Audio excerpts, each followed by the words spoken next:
Climatix IC Remote Servicing System. As a facility manager, we are responsible for 2 plants. We go to the plant in the north. We immediately see that the information is with less technical details of the ventilation system, but still enough to see if the system is running properly. All the displays are green and the values are correct, so we get a quick overview to ensure everything is in order.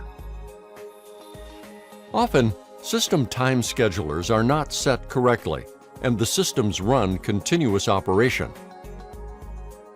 As a facility manager, we can remotely adjust the schedule and the holiday calendar settings to optimize the energy supply.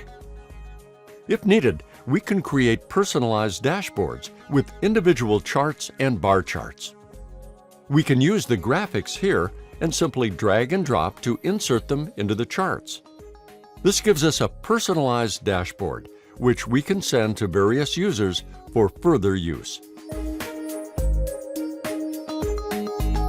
Climatix IC, the future-oriented system.